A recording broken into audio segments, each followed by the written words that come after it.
रीनिट 2026 में एक और हम केमिकल टेस्ट करेंगे जिसका नाम है हिंसबर्ग टेस्ट। बहुत ज़्यादा इम्पॉर्टेंट टेस्ट है और ये टेस्ट कैसे होगी पूरी मैं आपको डिटेल्स बताऊंगा।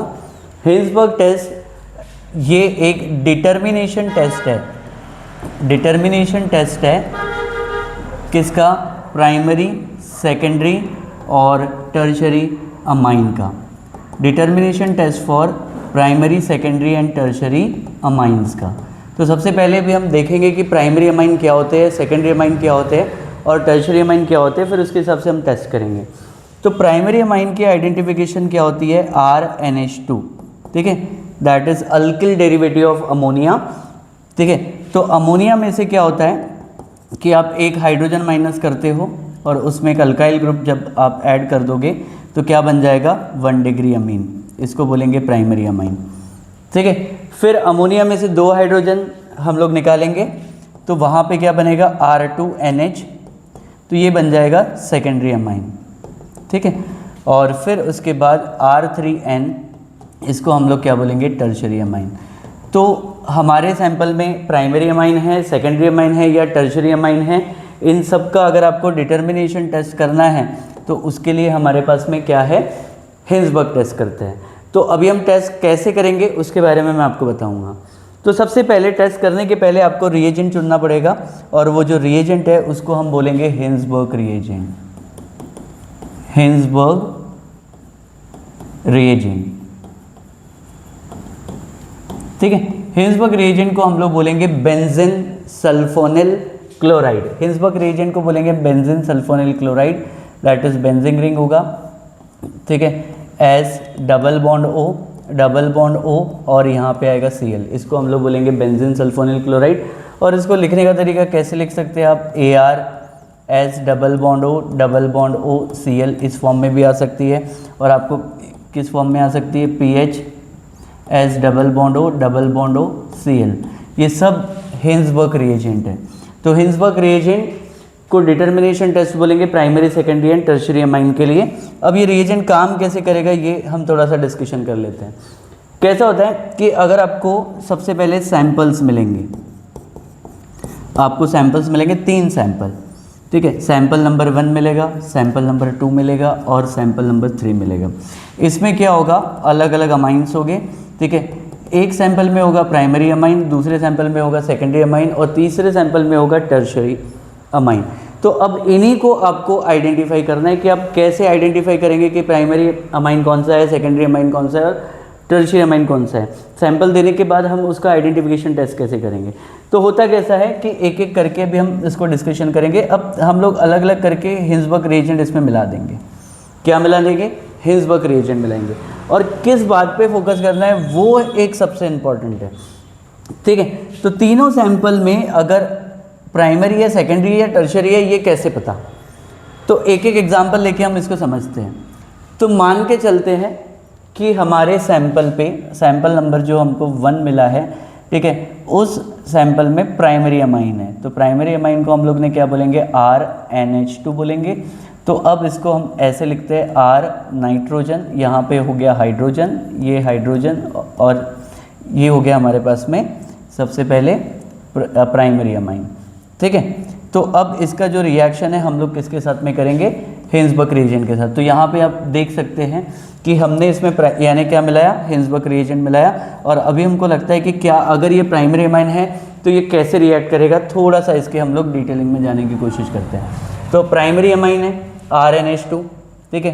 तो अगर ये प्राइमरी अमाइन रहा तो हिंसबर्ग रिएजेंट के साथ कैसे रिएक्ट करेगा? That is Cl S double bond O और यहाँ पे क्या है?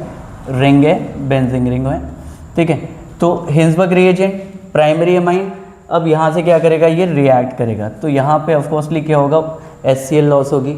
HCl लॉस होने के बाद यहाँ पर जो है आप प्रोडक्ट देखेंगे क्या बनेगा? R, ठीक है, दैट इज NH और फिर हम यहाँ पे इसको ज्वाइन करेंगे S डबल बॉन्ड O और यहाँ पे हमारे पास में क्या बन गई है? रिंग बन गई है, ठीक है। तो अब इसको हम लोग क्या बोलेंगे? ठीक है, डायरेक्टली अटैच टू नाइट्रोजन। तो यहाँ पे हम इसको क्या बोलेंगे?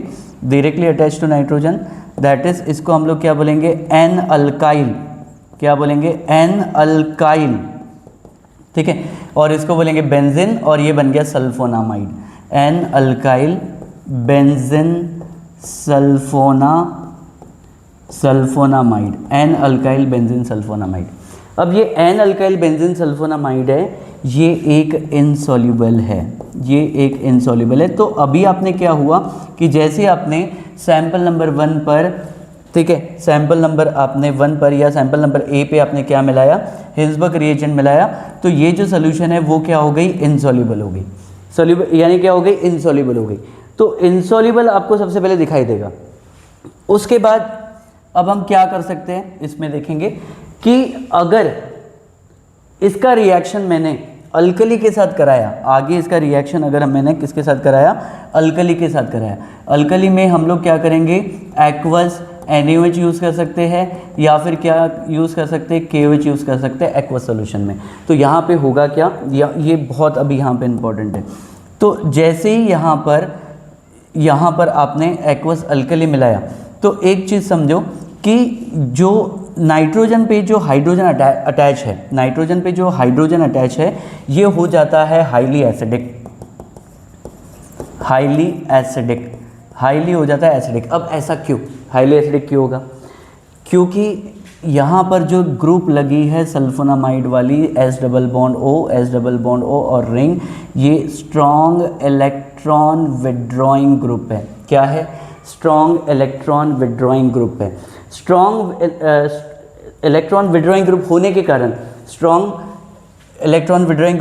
कारण, ये H+ को बहुत जल्दी रिलीज़ कर देगी, ये H+ को बहुत जल्दी रिलीज़ कर देगी, और H+ को जल्दी रिलीज़ कर देगी तो ऑफकोर्सली यहाँ पे क्या हो जाएगा कि यहाँ पे सॉल्ट फॉर्मेशन हो जाएगी। तो यहाँ पर हम देखते हैं कि अभी यहाँ पे आगे क्या होगा, ठीक है। तो जैसे कि मैंने अभी आपको बताया कि ये जो नाइट्रोजन था, नाइट्रोजन पे लगा हुआ हाइड्रोजन, और यहाँ पर क्या है R, S double bond O, और यहाँ पर क्या है, रिंग है, ठीक है। तो अभी हमने क्या बोला कि जब ये बना है, ये इनसॉल्युबल प्रोडक्ट बना है, अब हम लोग क्या कर रहे हैं कि यहाँ पर जैसे ही आपने अल्कली मिलाया, तो ये जो ग्रुप है ना, वो सल्फोनामाइड पे जो लगा है डायरेक्टली अटैच टू नाइट्रोजन, तो ये स्ट्रॉन्ग इलेक्ट्रॉन विड्रॉइंग ग्रुप है। और स्ट्रॉन्ग इलेक्ट्रॉन विड्रॉइंग ग्रुप की खासियत ये होती है कि अब यहाँ से इलेक्ट्रॉन जो है ना वो छीन लेगा, ठीक है। यहाँ से इलेक्ट्रॉन क्या कर लेगा, विड्रॉ कर लेगा, और विड्रॉ करने के कारण इस हाइड्रोजन की क्या हो जाएगी, एसिडिटी बढ़ जाएगी, और एसिडिटी बढ़ जाएगी तो ये बहुत जल्दी अल्कली से रिएक्ट कर जाएगा, ये बहुत जल्दी अल्कली से रिएक्ट करेगा। और अभी ऑफकोर्सली यहाँ पे एसिड बेस रिएक्शन होगी, और एसिड बेस रिएक्शन होगी तो सॉल्ट एंड वाटर बनती है।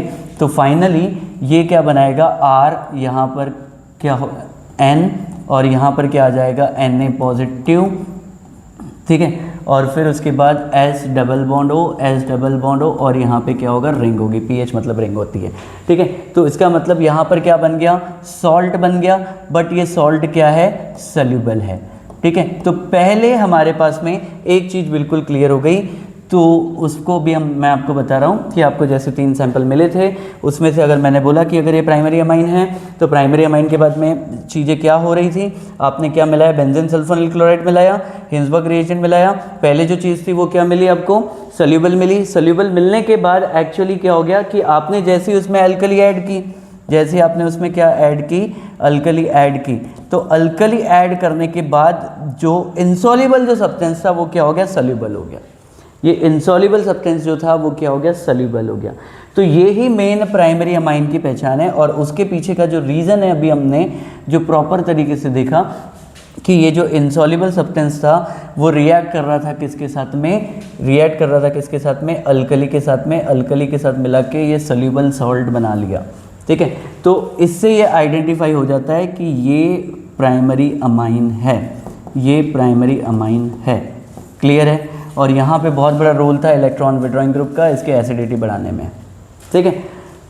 अब सेकंड थिंग अगर हम देखते कि अगर हमारे पास वो जो सैंपल है, ठीक है, ये सेकंड सैंपल अगर मैं मान के चलता हूँ कि B सैंपल है, तो ये B सैंपल में अगर सेकेंडरी अमाइन है तो क्या सीन हो सकता है हिंसबर्ग रिएजेंट के साथ में, तो वो अभी हम लोग यहाँ पर देखते हैं। तो अगर आप क्या करेंगे कि जैसे आप हिंसबर्ग रिएजेंट मिलाएंगे तो ये भी जो है सैंपल वो हो जाएगा इनसॉल्युबल।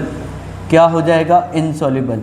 अब इनसॉल्युबल, लेकिन एक और पहचान, अल्कली मिलाने पर ये इनसॉल्युबल ही रहेगा। सबसे इम्पोर्टेंट बात, अगर आपने इसमें अल्कली मिलाया तो भी ये इनसॉल्युबल रहेगा। तो उसके पीछे का रीज़न देखते हैं कि वो इनसॉल्युबल क्यों रहेगा अल्कली मिलाने के बाद में, ठीक है। तो इसके बारे में हम देखते हैं। तो सेकेंडरी अमाइन को भी हम लोग क्या बोलेंगे, आर, ठीक है।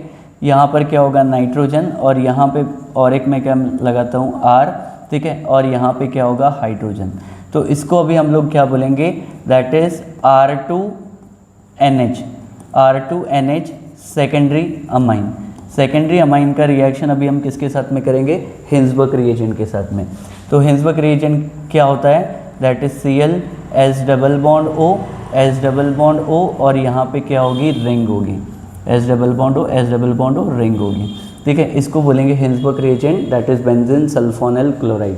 तो सेकेंडरी अमाइन के साथ तो ये रिएक्ट कर रहा है, सेकेंडरी अमाइन के साथ में रिएक्ट करेगा, क्लियर है। तो यहाँ पे क्या बनाएगा, दैट इज R, ठीक है, N, और यहाँ पे क्या होगा R, और उसके बाद S डबल बॉन्ड O और यहाँ पे क्या होगी, बेंजीन रिंग होगी, ठीक है। अब यहाँ पर देखो, ये प्रोडक्ट को हम लोग क्या बोलेंगे, directly attach to two alkyl group, that is N, di alkyl benzene sulfonyl amide, benzene sulfonyl amide, ठीक है, ठीक है। ये तो अभी आप यहाँ पर देखो कि ऑफकोर्सली ये भी एक स्ट्रॉन्ग इलेक्ट्रॉन विड्रॉइंग ग्रुप है, EWG ग्रुप है, ठीक है। बट यहाँ पर अब इस नाइट्रोजन पे कोई भी हाइड्रोजन प्रेजेंट नहीं है, और अब इस नाइट्रोजन पे कोई भी हाइड्रोजन प्रेजेंट नहीं है, तो ये अल्कली के साथ रिएक्ट ही नहीं करेगा, ठीक है। और ये सब्सटेंस इनसॉल्युबल ही रहेगा।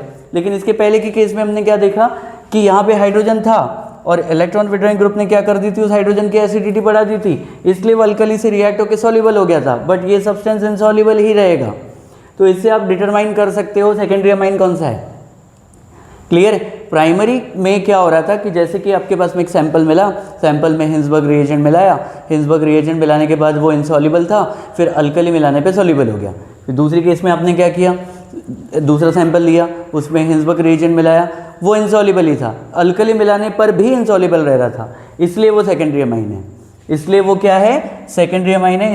इसमें हमने देखा कि कोई हाइड्रोजन ही नहीं है तो अल्कली से रिएक्ट ही नहीं होगा, तो इससे हम आइडेंटिफाई कर देंगे कि ये सेकेंडरी अमाइन है, ठीक है। और अगर टर्शरी की बात करेंगे तो टर्शरी इज R3N, ठीक है। अब आप देखोगे कि यहाँ पे नाइट्रोजन, यहाँ पे अल्काइल ग्रुप, यहाँ पे क्या होगा, अल्काइल ग्रुप, और यहाँ पे क्या होगा, अल्काइल ग्रुप। तो यहाँ पे कोई भी हाइड्रोजन है ही नहीं। In case of tertiary amine यहाँ पे कोई भी हाइड्रोजन नहीं है। तो अभी आप यहाँ पर क्या देखेंगे कि अगर इसका रिएक्शन आप बेंजीन सल्फोनिल क्लोराइड के साथ में कराने की कोशिश करेंगे तो ये रिएक्शन बिल्कुल भी नहीं होगी, क्योंकि यहाँ पे हाइड्रोजन ही नहीं है, ठीक है। तो इसका मतलब टर्शरी अमाइन तो बिल्कुल हमारे पास में क्या हो गया कि प्रॉपर तरीके से रिएक्ट ही नहीं किया। तो देखो कैसा था, अभी हमारे पास में 3 सैंपल थे, sample A, sample B, sample C। तो सैंपल A, सैंपल B और सैंपल C, तो इसका रिएक्शन आप किसके साथ करा रहे थे, हिंसबर्ग रिएजेंट के साथ। किसके साथ, हिंसबर्ग रिएजेंट के साथ में आप रिएक्ट करा रहे थे। तो जैसे ही आपने Hinsberg reagent that is benzene sulphonyl chloride के साथ रिएक्शन करा रहे थे, ठीक है, ये बेंजीन रिंग है, यहाँ पर है H डबल बॉन्ड O और यहाँ पे क्या होगा, Cl। तो जैसे ही आपने क्या किया, इसमें हिंसबर्ग रिएजेंट मिलाया, ठीक है, ये सोल्यूशन में हिंसबर्ग रिएजेंट मिला रहे थे आप इस सोल्यूशन में ABC में, A में मिलाया, B में मिलाया, C में मिलाया। A जो था पहले क्या हो गया, हिंसबर्ग रिएजेंट के साथ रिएक्ट होके इनसॉल्युबल। फिर उसके बाद आपने इसमें अल्कली मिलाया, NaOH या KOH मिलाया, तो फिर भी ये इनसॉल्युबल है, फिर ये सॉल्युबल हो गया, फिर ये क्या हो गया, सॉल्युबल हो गया। इसलिए इसको हम लोग क्या बोलेंगे, प्राइमरी अमाइन बोलेंगे। सेकेंडरी अमाइन के केस में क्या था कि जैसे आपने हिंसबर्ग इसमें रिएजेंट मिलाया तो ये क्या था, इनसॉल्युबल था, अल्कली मिलाने पर फिर भी ये इनसॉल्युबल था। पहले इसकी केस क्या थी, इनसॉल्युबल, अल्कली मिलाने पे सॉल्युबल। और टर्शरी अमाइन, ठीक है, तो इससे ही हमारे पास आइडेंटिफाई हुआ प्राइमरी, इससे ही आइडेंटिफाई हुआ सेकेंडरी। और जो टर्शरी अमाइन है, ठीक है, वो बिल्कुल इसके साथ रिएक्ट ही नहीं कर सकता, इसलिए आपके पास 3 सैंपल आएंगे तो आप बता सकते हैं कि प्राइमरी अमाइन कौन सा है, सेकेंडरी अमाइन कौन सा है और टर्शरी अमाइन कौन सा है। और ये इंपॉर्टेंट, बहुत इंपॉर्टेंट टेस्ट है। लास्ट क्लास में मैंने आपको ल्यूकास टेस्ट के बारे में बताया, अब ये हिंसबर्ग टेस्ट के बारे में बताया, determination of primary secondary and tertiary amine. ठीक है, ये बहुत इंपॉर्टेंट है और आपको बहुत हेल्पफुल हो जाएगा नीट जैसे एग्ज़ाम में। ठीक है, तो आप इसको अच्छे से पढ़िए। Thank you so much.